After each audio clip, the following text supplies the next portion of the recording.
caché sous les sables de Gizeh se trouve un mystère qui a déconcerté même les archéologues les plus chevronnés, le puits d'Osiris. Ce labyrinthe souterrain n'est bien plus qu'un simple site funéraire, à l'intérieur du deuxième niveau du système de puits Osiris. Et alors que je faisais des recherches en préparation de cette expédition, je suis tombé sur une équipe de recherche qui avait effectué une analyse chimique du matériau qui recouvre ce conteneur. Il renferme des chambres gorgées d'eau, d'imposants sarcophages de pierre et des restes humains agencés de façon illogique. Les découvertes faites ici ne se sont pas contentées de révéler des pans entiers de l'histoire, elles ont brouillé la frontière entre légende et réalité. Des prouesses d'ingénierie stupéfiantes au rythme macabre rappelant le démembrement d'Osiris, le puits remet en question tout ce que nous pensons savoir de l'Égypte antique.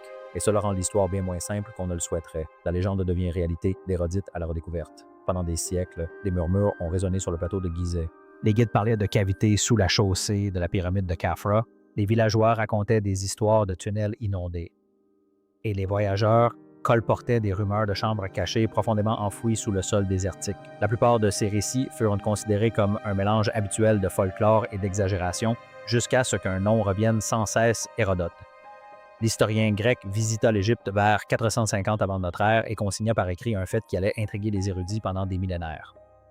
Il décrivit un tombeau secret sous Gizeh, une chambre entourée d'eau avec un sarcophage reposant sur un îlot de pierre. Le corps du sarcophage est immergé et mesure au moins 3 fois la taille de son couvercle. Cela ressemblait davantage à une légende qu'à un rapport. Le genre d'histoire qu'on raconte au coin du feu plutôt que dans un compte-rendu universitaire, un lac artificiel, une île de pierre, un sarcophage au milieu de tout cela.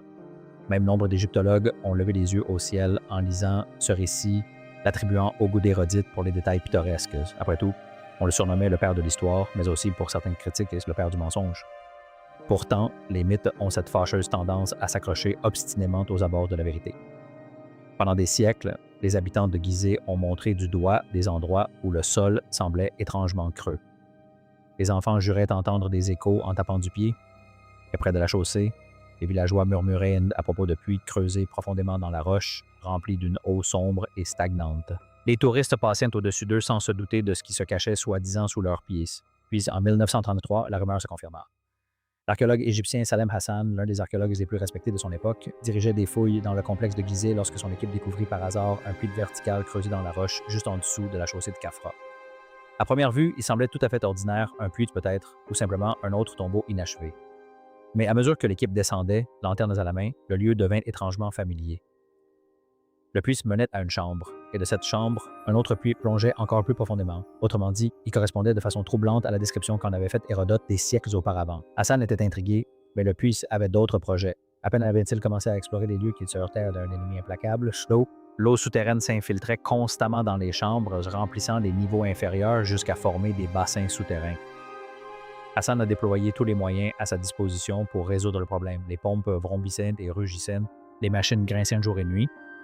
Mais malgré tous les efforts pour évacuer l'eau, elle revenait sans cesse. Pendant 4 longues années, il lutta contre les éléments, espérant assécher le site et en percer des secrets. Mais le désert était impitoyable.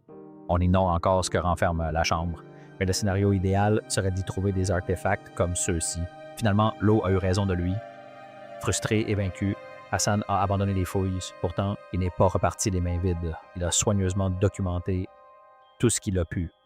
Le puits s'enfonçait à près de 30 mètres de profondeur et présentait plusieurs niveaux creusés dans la roche. Il y a découvert des chambres rectangulaires, des sépultures plus récentes de la 26e dynastie, des sarcophages insérés dans des niches et même des traces d'un passage souterrain sous la chaussée elle-même. D'après ses observations, Hassan a conclu que le puits datait de la période Satique, aux alentours de 600 avant notre ère. Impressionnant, certes, mais bien loin de la légende aquatique d'Hérodote. Possible le puits d'Osiris, comme on l'appela par la suite, sombra-t-il dans l'oubli? Les villageois des environs utilisaient ce puits à ciel ouvert comme un puits naturel. Les enfants s'y ébattaient durant les chauds mois d'été. Les visiteurs des pyramides passaient devant sans se douter un instant qu'un puits mystérieux de 30 mètres se cachait sous leurs pieds. Pendant des décennies, ce puits n'a été qu'une simple note de bas de page dans des rapports de fouilles poussiéreux. Puis vint la fin du 20e siècle et avec elle des technologies capables enfin de s'attaquer aux eaux souterraines antiques. C'est alors qu'entre en scène le docteur Zahi Hawass. Si vous vous intéressez un tant soit peu à l'égyptologie moderne, son nom vous est sans doute familier. Un homme aussi célèbre pour son charisme à la Indiana Jones que pour son érudition. Il s'est donné pour mission d'explorer ce qu'Hassan n'avait pu atteindre. En 1999, il retourna au puits d'Osiris avec des pompes modernes, un éclairage plus puissant et une équipe déterminée à en atteindre le fond. Suzy, c'est incroyable parce que c'est la première fois qu'ils font des fouilles en dessous. Pour Hawass, il ne s'agissait pas seulement de résoudre une énigme archéologique. Il s'agissait de mettre le mythe en lumière et de se demander, Hérodote disait-il vraiment de la vérité? Ce que l'équipe a découvert lors de sa descente était à la fois décevant et inquiétant. 6 mètres plus bas, ils pénétrèrent dans la première chambre. Aucun trésor d'or ne scintillait dans l'obscurité. Aucun mur peint, aucune prière rituelle n'ornait de la pierre. La chambre était vide, de la pierre calcaire brute, nue et silencieuse. Elle ne ressemblait même pas à un lieu de sépulture. On aurait dit un seuil, une entrée destinée à canaliser les vivants plus profondément. Vous savez, j'ai fouillé cette partie. J'ai trouvé 6 chambres creusées dans la roche, 2 sarcophages en herbe rouge. Et c'était peut-être la partie la plus troublante, car debout là, à scruter le puits qui plongeait en contrebas, les archéologues ont compris qu'ils n'étaient pas au bout du chemin. Ils n'en étaient qu'au début. Le silence, le vide, le poids de l'air, tout cela laissait présager quelque chose d'autre, plus profond, quelque chose d'étrange, quelque chose qui ne rentrait pas dans les catégories bien définies des tombeaux et des temples égyptiens. La légende d'Hérodote venait enfin de se heurter à l'archéologie. Et ce qui se trouvait au-delà de cette chambre vide allait obliger les chercheurs à remettre en question non seulement l'histoire, mais aussi la frontière entre histoire et mythe. Premier niveau, la porte des ténèbres. Lorsque Zahi Hawass et son équipe parvinrent enfin à vaincre les eaux souterraines tenaces et à pénétrer dans le puits d'Osiris, la première impression fut loin d'être éblouissante. Point de trésor en vue, pas de mur couvert de hiéroglyphes prêts à révéler les secrets du passé. Ce qu'ils découvrirent était un vide bien plus troublant. À environ 6 mètres sous la chaussée de Khafra, le puits débouchait sur une petite chambre creusée à même la roche calcaire. Les parois étaient nues. Pas de bas-relief peint, pas de prières pour guider les morts, pas de formule protectrice pour l'au-delà, juste de la pierre pâle et brute. Si le tombeau n'a pas été construit à partir de paysages en calcaire, il lui faut quelque chose d'unique. Sur le papier, cela pourrait paraître banal, voire décevant, mais dans le contexte de l'archéologie égyptienne, c'était profondément troublant. Voici pourquoi. Les tombes égyptiennes n'étaient jamais vierges. Même les plus simples portaient une inscription ou une marque.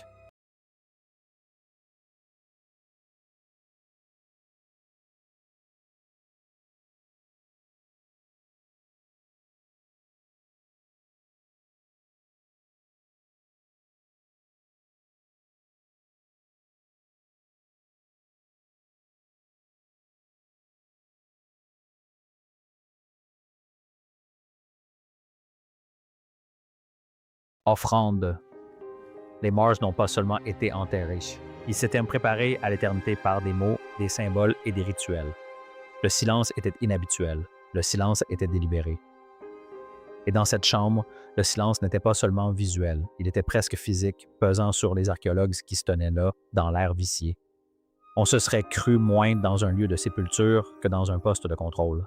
L'espace était exigu, presque claustrophobique, la pierre absorbait les sons, transformant les pas en échos étouffés. L'air était lourd et sec, peu ventilé. Un membre de l'équipe compara l'atmosphère à celle d'une boîte hermétique. Même les archéologues les plus chevronnés reconnurent que leur nerf était mis à rude épreuve après quelques minutes. Ce n'était pas la peur de l'effondrement, ils faisaient une confiance à la pierre, mais un malaise plus viscéral. Nous avons ensuite trouvé des preuves que tous ces tunnels avaient été creusés dans le lac Berry. La chambre à baie semblait retenir son souffle, d'être comme en suspens, et c'était peut-être là le but. L'absence de décoration suggérait qu'il ne s'agissait pas d'une destination, mais d'un seuil, d'un lieu conçu pour la transition entre deux états de vie. Au lieu d'être un tombeau, c'était un passage. Le puits en contrebas, toujours béant et s'enfonçant toujours plus profondément dans la terre, semblait exercer un appel. La chambre n'était pas le secret, mais l'invitation à le découvrir. Bien sûr, les conditions n'incitaient guère à la bravoure. Avec seulement une étroite échelle pour descendre, chaque craquement de bois sur la pierre résonnait comme un avertissement. Au-delà, le puits était un gouffre noir qui engloutissait la lumière de leur torche. Imaginez-vous, dans cette chaleur, dans un espace confiné, sachant que le seul chemin possible était celui qui menait au fond d'un trou, sans aucune garantie quant à ce qui vous attendait. Et rebrousser chemin n'était pas envisageable, tandis que l'équipe se rassemblait au bord du puits, leurs lampes sondaient l'obscurité, n'éclairant que davantage de pierres et d'ombre. Quelque part en contrebas, le faible clapotis de l'eau remontait, leur rappelant les inondations qu'Hassan avait combattues des décennies plus tôt. Les parois étaient peut-être nues, mais elles portaient un message plus clair que n'importe quel hiéroglyphe. Ce que vous cherchez n'est pas ici. Deuxième niveau, chambre des ossements et sarcophages. Descendant d'encore 12 mètres dans le puits, l'air se rafraîchissait, les parois de pierre devenaient plus glissantes et le malaise s'intensifiait. Lorsque les lampes torches des archéologues percèrent enfin l'obscurité, le faisceau révéla quelque chose qui ressemblait moins à un tombeau qu'à la scène d'un drame rituel. Le deuxième niveau s'ouvrait sur une chambre rectangulaire, ses parois étaient taillées avec une précision remarquable. Sur les côtés, des niches béantes dans le calcaire semblaient bâillées, leurs cavités noires attendant une lumière qui ne les avait pas touchées depuis des millénaires, et là, nichée dans ces niches, reposait une des étoiles de la chambre. 2 sarcophages si massifs que même les grues modernes auraient du mal à les déplacer. L'une d'elles avait été enfoncée de force, bloquant ce qui semblait être un passage vers l'est. Il ne s'agissait pas d'un simple entreposage. C'était une barrière délibérée, comme si quelqu'un, il y a longtemps, avait voulu s'assurer que rien ni personne ne puisse aller plus loin. C'est comme si, partout où l'on creuse, on ouvre un trou dans le désert. Et voici le plus étrange. Ces sarcophages étaient vierges. Aucune inscription, aucun hiéroglyphe, aucune représentation de Dieu, aucun carton revendiquant de la propriété, juste de silencieuses dalles de pierre. Le silence n'était rompu que par le craquement des os sous les pas. Des restes humains jonchaient le sol de la chambre, mais pas de squelette complet. Au premier abord, on aurait dit des sépultures tardives et désordonnées, sur un amas aléatoire de tessons de poterie et de fragments d'os. Mais en y regardant de plus près, la situation devenait plus étrange. De nombreux ossements appartenaient uniquement au côté droit des corps, bras droit, cause droite, jambe droite, aucun côté gauche, seulement des moitiés. Un chirurgien orthopédiste, appelé pour les examiner, confirma cette configuration troublante. Il ne s'agissait pas d'un hasard. Leur disposition était délibérée. C'est là que le mythe d'Osiris se heurte à l'archéologie avec une force implacable. Selon la légende, Osiris, dieu de l'au-delà, fut trahi par son frère, poignardé, assassiné et démembré. Ses morceaux furent dispersés à travers l'Égypte. Son épouse Isis, par sa dévotion divine, rassembla les fragments et le ressuscita. Cette histoire de démembrement n'était pas qu'un mythe. C'est devenu l'une des idées religieuses les plus importantes d'Égypte. Et pourtant, voici la contradiction. Les Égyptiens s'étaient obsédés par la préservation du corps entier pour l'au-delà. Chaque organe savait sa place, chaque os comptait. Le but même de la momification était de conserver le corps physique intact, car sans intégrité, l'âme ne pouvait survivre à l'éternité. Des listes et études de parties du corps étaient même récitées dans des textes sacrés pour garantir que chaque morceau soit imprégné d'une énergie magique. Alors, que se passait-il ici? Pourquoi un lieu de sépulture disperserait-il délibérément des moitiés de corps humains? Si la religion égyptienne était axée sur l'intégrité, alors cette chambre était synonyme de rupture. Était-ce un écho rituel du démembrement d'Osiris lui-même? Une macabre mise en scène pour relier le défunt au cycle de mort et de renaissance du dieu, ou quelque chose de plus sombre, une pratique cultuelle qui pervertissait les croyances traditionnelles en quelque chose d'étranger? Des taches noires, semblables à du goudron, sillonnaient leur surface et dégoulinaient même du plafond. Au début, les archéologues ignoraient leur nature. Moisissures, poids, un simple accident du temps, mais l'analyse chimique révéla la vérité. Un mélange de résine, d'huile, de cire d'abeille et de bitume. Un procédé chimique quelconque a eu lieu ici, ce qui est très étrange. Les mêmes substances utilisées pour l'embaumement, mais ici appliquées en épaisse couche sur la pierre, ce n'était pas une erreur, c'était un rituel. Pour les Égyptiens, le noir n'était pas qu'une simple couleur, il était cosmique. C'était la couleur du limon fertile déposé par les creux du Nil, la couleur du renouveau, de la régénération. C'était la teinte même d'Osiris, seigneur des enfers. Recouvrir ces sarcophages de résine noire revenait à les imprégner de l'essence symbolique de la résurrection, à les lier directement au mythe du Dieu déchiré et renaissant. Mais alors se pose la question pratique qui donne du fil à retordre aux archéologues, et c'est comment diable ces sarcophages sont-ils arrivés là? Chacun pèse des dizaines de tonnes. Le puits au-dessus est si étroit qu'une seule personne peut à peine s'y faufiler. Descendre ces blocs colossaux dans une telle goulotte est tout simplement insensé. Les ont-ils taillés sur place? Utilisent-ils un système hydraulique à sable pour les descendre centimètre par centimètre, des cordes et des rouleaux? Quelle que soit la technique employée, la logistique frôlait l'impossible. La situation devint donc rapidement confuse. Une chambre funéraire découpée avec une précision chirurgicale, des sarcophages qui n'avaient rien à faire là, des ossements agencés selon des motifs grotesques, ce qui contredisent l'obsession égyptienne pour l'intégrité du corps, de par la taille de son tombeau, la forme unique de sa voûte et son revêtement intérieur de plâtre et de résine noire rituelle chargée de symbolisme, le mystère était omniprésent. Pourtant, malgré toutes ces étrangetés, ce n'était pas la fin. Le passage obstrué laissait entrevoir d'autres secrets. Les demi-corps suggéraient quelque chose de plus sombre que de simples rites. La résine noire évoquait la Renaissance, mais imprégnait aussi la chambre d'une multitude de significations que les archéologues peinaient à déchiffrer. Pourtant, le plus troublant était ceci. Rien de comparable à ce qui les attendait en dessous. Car sous cette chambre se trouvait le lac souterrain, une caverne gorgée d'eau si étrange, si proche du tombeau insulaire d'Hérodite, qu'elle transformait le mythe en une réalité troublante. Troisième niveau, le lac souterrain. Lorsque l'équipe de fouilles descendit au troisième niveau, à près de 30 mètres sous les sables de Gizeh, elle était à bout de force. Des pompes ronronnaient sans cesse pour contenir les eaux souterraines. Et plus ils descendaient, plus l'air du désert laissait place à une fraîcheur humide et suffocante. La boue collait à leurs bottes, chaque marche de l'échelle était comme un pas de plus dans un monde qui n'était pas fait pour les vivants, et puis soudain le puits s'élargit. Le tunnel étroit les recracha dans une caverne qui semblait respirer les ténèbres. Une chambre cachée dans la grande pyramide de Gizeh, en Égypte. C'est la première fois qu'une telle découverte est faite. À leurs pieds s'étendait un bassin d'eau noire et immobile, si parfaitement calme qu'elle reflétait leurs lampes torches comme du verre. Le silence était inquiétant, seulement rompu par le sifflement des pompes et le clapotis occasionnel d'une goutte d'eau résonnant comme des pas lointains. Au cœur de cette caverne flottait quelque chose qui détonnait avec le monde ordinaire. Un îlot de pierre rectangulaire émergeait de l'île, comme sculpté dans un mythe de la création. Un colossal sarcophage de granit reposait dessus et, partiellement immergé, son couvercle massif recouvert de dépôts minéraux accumulés pendant des siècles sous l'eau. L'objet était gigantesque, 10, peut-être 15 tonnes de granit massif. C'est alors que les mots d'Hérodote les frappèrent comme un coup de tonnerre. Il avait jadis décrit un pharaon enterré sur une île au milieu d'un lac souterrain. Pendant des siècles, les érudits avaient accueilli cette histoire avec scepticisme, la reléguant au rang de légende. Mais la voilà qui surgissait des eaux obscures du plateau de Gizeh. Un mythe figé dans la pierre. Le choc ne résidait pas seulement dans le sarcophage lui-même, mais aussi dans l'impossible. C'est comment descendre un bloc de granit de cette taille dans un puits à peine assez large pour que deux hommes puissent y grimper côte à côte, sans poulies, sans grue, sans machines modernes. Même aujourd'hui, les ingénieurs auraient bien du mal à l'expliquer. Et pourtant, il était là, défiant toute logique. Plus étrange encore étaient les 4 piliers de pierre qui entouraient le sarcophage tels des sentinelles vigilantes. Et puis, il y avait l'eau. Les archéologues comprirent rapidement qu'il ne s'agissait pas d'un simple obstacle, mais d'un élément essentiel du projet. Dans la cosmologie égyptienne, le monde souterrain, le Duat, était indissociable de l'eau, et plus particulièrement du déluge primordial appelé Nun, duquel le monde avait émergé. Pénétrer dans cette caverne inondée, c'était entrer dans la création, dans le chaos, dans les eaux mêmes de la Renaissance. Imaginez-vous immergé jusqu'à la poitrine dans cette eau noire. Des torches vacillent, des ombres escaladent dans des parois telles des esprits. Chaque murmure se mue en chœur, l'acoustique renvoyant les sons en des tonalités fantomatiques et déformées. Les ouvriers juraient avoir l'impression d'entendre Osiris en personne leur répondre. Certains ne pouvaient un peu s'attarder. Le silence était trop pesant, l'atmosphère trop chargée. On se sentait moins dans un tombeau que dans une sorte de machine.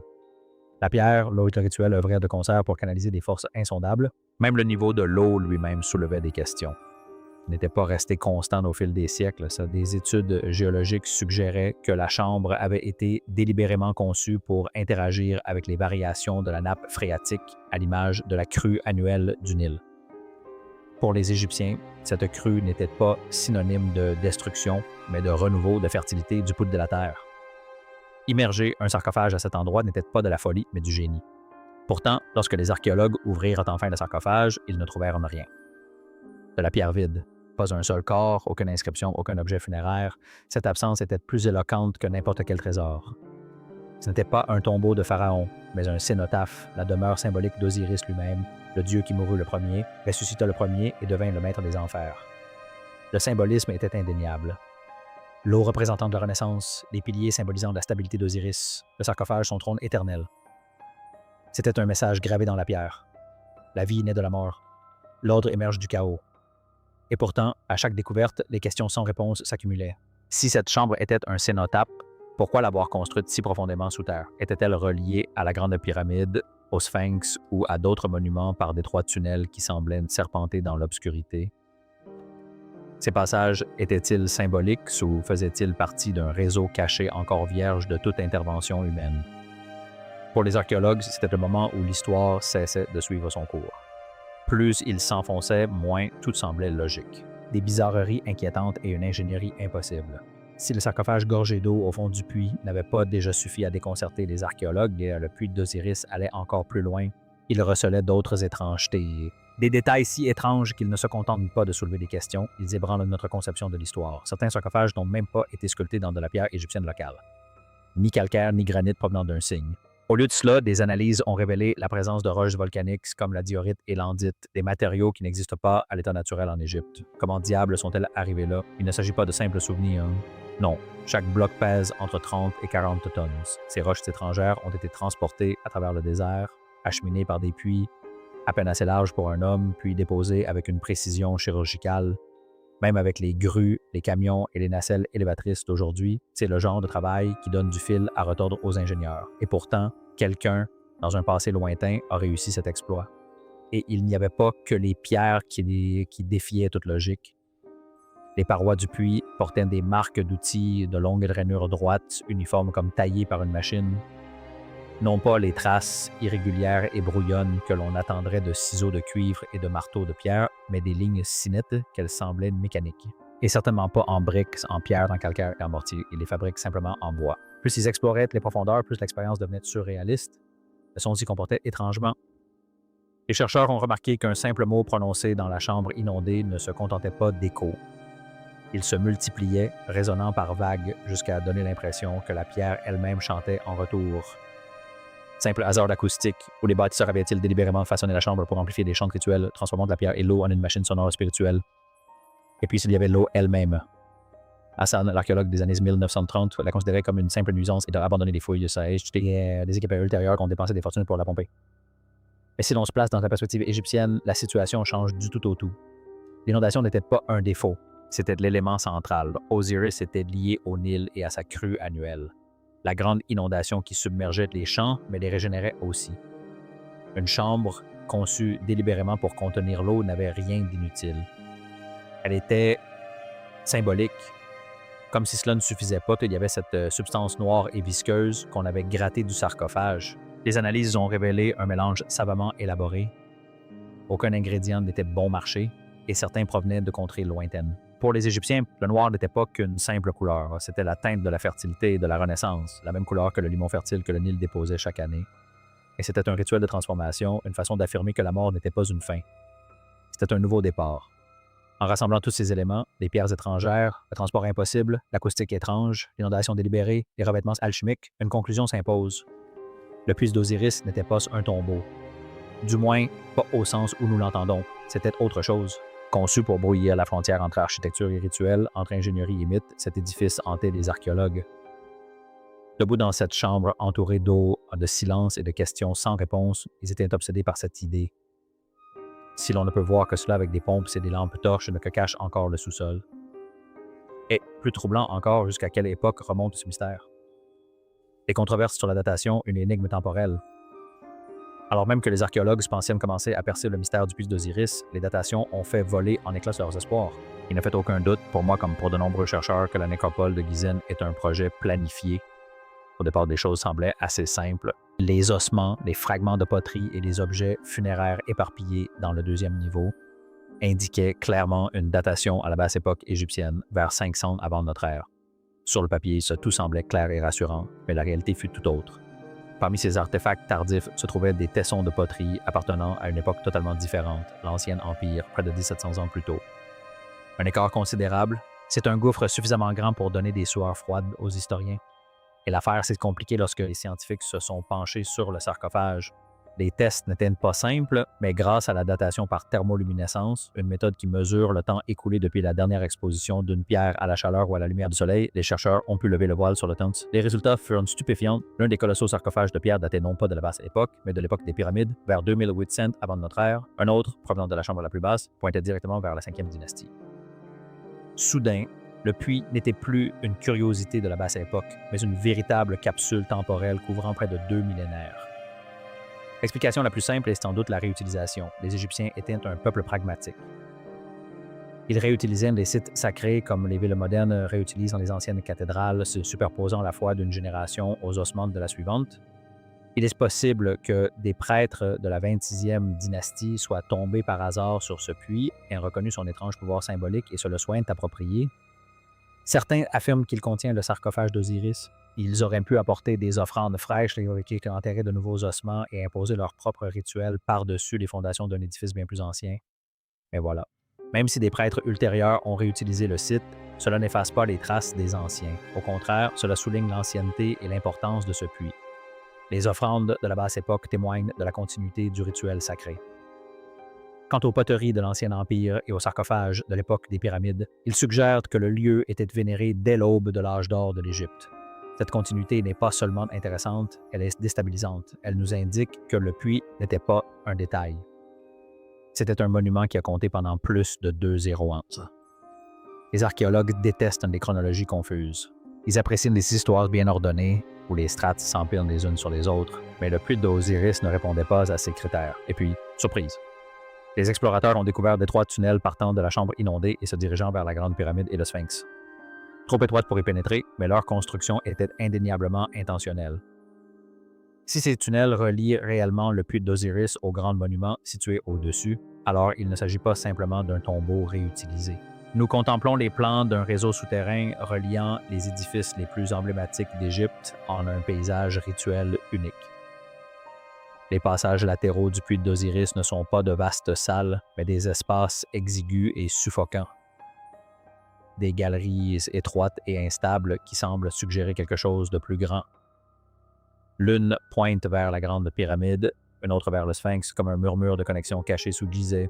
Les relevés topographiques ne révèlent que de vagues vides et l'exploration s'est avérée dangereuse. Un enfant a même failli être enseveli sous les décombres. Certains y voient une géométrie sacrée reliant les monuments de Gizeh, d'autres de simples galeries abandonnées. Pourtant, le mystère persiste. Le plus grand secret de Gizeh ne réside peut-être pas dans ces pyramides, mais dans le labyrinthe sous nos pieds. Machine rituelle, portail vers l'au-delà. Lorsque les chercheurs ont enfin cessé de réduire le puits d'Osiris à un simple tombeau, les pièces du puzzle ont commencé à s'assembler, révélant un schéma à la fois fascinant et profondément troublant. Dès le départ, quelque chose clochait. Aucune inscription gravée dans la pierre, aucun trésor dissimulé dans des niches, pas un seul mur peint pour honorer les dieux ou apaiser les défunts. Pour une culture obsédée par les noms, les prières et l'au-delà, ce silence était assourdissant. Cette absence fut le premier indice. Peut-être n'était-ce pas un tombeau du tout, peut-être n'était-ce pas un lieu dédié aux morts, mais la création d'une expérience pour les vivants. L'acoustique les frappa en premier. Dans la chambre la plus basse, le son ne se comporte pas comme en surface. À gauche du puits d'Osiris, une autre chambre souterraine. Un chant unique résonne contre les parois, s'amplifiant et se multipliant jusqu'à former un chœur. Les prêtres chuchotant dans l'obscurité auraient donné l'impression d'être entourés d'esprits invisibles. L'atmosphère est différente, comme si l'on avait franchi un rideau pour pénétrer dans un autre monde. Pour les anciens Égyptiens, ce n'était pas un hasard, c'était le but recherché. L'écho n'était pas qu'un phénomène physique, c'était Osiris qui répondait. L'eau n'était pas une simple infiltration, c'était un écho délibéré des crues du Nil, les mêmes eaux liées à la résurrection d'Osiris. Traverser cette chambre, enjamber des planches ou des pierres pour atteindre un sarcophage dressé comme une île au milieu d'un bassin, aurait reflété le voyage mythique de l'âme aux enfers. Les 4 piliers de pierre qui l'entourent n'ont pas de simples supports, mais des gardiens veillant sur le passage entre les mondes, et puis le ciel. Étrangement, le puits s'aligne avec des repères célestes liés à Osiris et à la ceinture d'Orion. Ce n'est pas le fruit du hasard. Il y a des milliers d'années, quelqu'un a creusé directement dans la roche, guidé par une géométrie cosmique. En ce sens, le puits d'Osiris ressemble moins à une chambre funéraire qu'à une sorte de machine rituelle, une structure conçue pour combiner pierre, son, eau et lumière en un portail sensoriel, un dispositif destiné à brouiller la frontière entre mythe et réalité. Cette interprétation change tout. Si le puits était conçu comme un instrument rituel, alors ces tunnels latéraux pointant vers la Grande Pyramide et le Sphinx n'étaient peut-être pas de simples éraflures dans la roche. Il pourrait s'agir de canaux délibérés, destinés à relier le plateau en un réseau spirituel unique, un système souterrain conçu pour harmoniser la terre et le ciel, la vie et la mort. Bien sûr, cette théorie ne fait pas l'unanimité. Les archéologues reconnus hésitent à qualifier le site autrement que de complexe atypique. Celui qui a découvert le puits d'Osiris à l'origine, Salem Hassan, était un archéologue exceptionnel. Mais des spéculations persistent. Certains affirment que la précision de la taille de la roche témoigne d'un savoir antérieur à l'Égypte dynastique, la trace d'une civilisation disparue aux outils désormais incompréhensibles et révèle les capacités de cette civilisation antique. D'autres vont plus loin, évoquant un labyrinthe caché sous Gizeh, une cité oubliée enfouie sous des couches de pierre et de sable.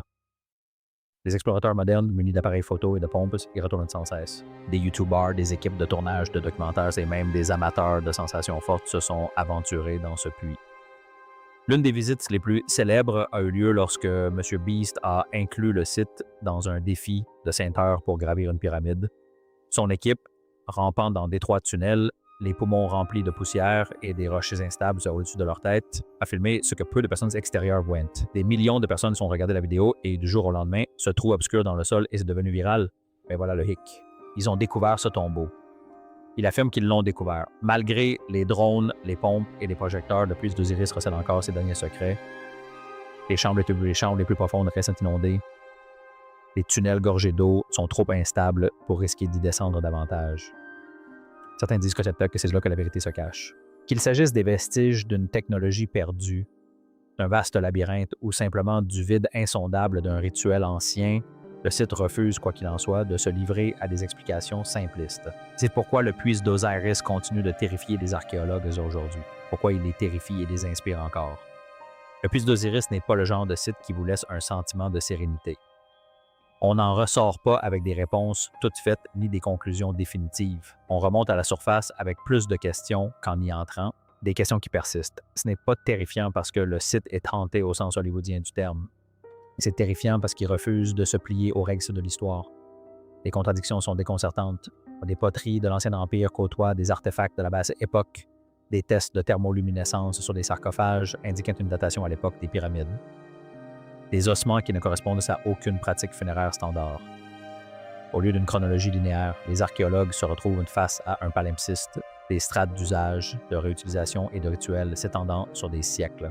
Et c'est une mauvaise nouvelle pour tous ceux qui souhaitent que le puits d'Osiris ne soit qu'un chapitre de plus dans un livre bien ficelé sur l'Égypte dynastique, car dès lors qu'on admet qu'il ne s'intègre pas, il faut se demander ce qui ne s'intègre pas d'autre. Bien sûr, au 21e siècle, les archéologues ne sont plus limités aux pioches et aux pelles.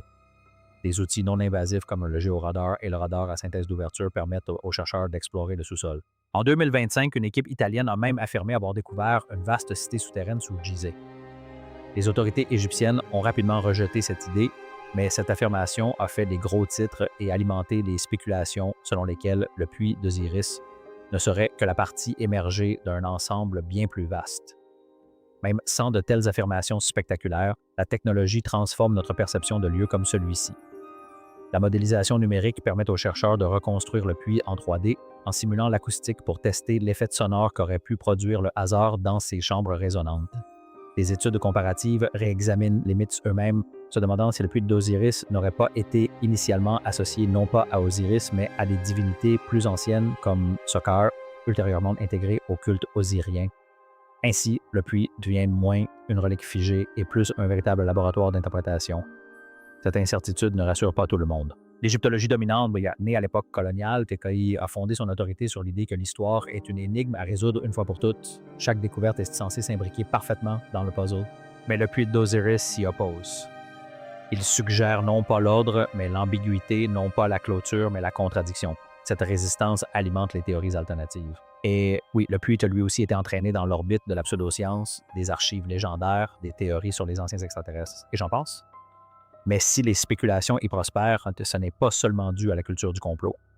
C'est parce que le lieu lui-même s'y prête. Quand on se tient dans cette chambre inondée, où le son résonne de toutes parts, où l'eau clapotait contre la pierre et où la lumière des torches dansait sur les murs, on a l'impression d'être dans un endroit conçu pour ébranler des certitudes, et c'est peut-être là la solution. Le puits d'Osiris ne ressemble pas à un tombeau car il n'en était pas un. Il évoque plutôt un décor mythique, une machine rituelle conçue pour estomper la frontière entre ce monde et l'au-delà. Une acoustique qui transforme une voix en chœur, une eau qui reflète les crues du Nil, une géométrie qui évoque la ceinture d'Orion, un cercueil dressé comme une île attendant la résurrection symbolique d'Osiris en Ainsi perçu, le puits évoque moins la mort que la transformation. Et c'est un dispositif destiné à rendre le mythe réel, à contraindre les participants à un état altéré où Dieu et l'humain se rencontrent. Et c'est cette interprétation, plus encore que toute théorie extraterrestre ou l'existence d'une cité souterraine, qui le rend terrifiant, car elle suggère que les anciens ne se contentaient pas de raconter des histoires. Ils construisaient des machines pour les vivre. Les tunnels les plus profonds d'Osiris restent gorgés d'eau et instables, nous incitant à poursuivre nos spéculations. C'est peut-être là le but. Peut-être que certains mystères sont insolubles. Le puits d'Osiris brouille les frontières que nous préférerions maintenir nettes entre histoire et légende, entre science et mythe, entre archéologie et surnaturel. Il nous rappelle que le passé n'est pas un livre clos, mais une histoire en constante évolution, dont certains chapitres restent encore enfouis sous terre. Alors, la prochaine fois que quelqu'un vous dira que l'Égypte se résume à des pyramides et des tombeaux, souvenez-vous de ceci. Sous les sables de Gizeh se cache une chambre où le mythe respire encore, où la pierre parle encore et où chaque réponse soulève une nouvelle question. Et peut-être, qui sait, était-ce là l'intention des anciens depuis toujours? N'hésitez pas à partager vos impressions dans les commentaires. Nous serions ravis de vous lire. Merci d'avoir regardé. On se retrouve dans notre prochaine vidéo.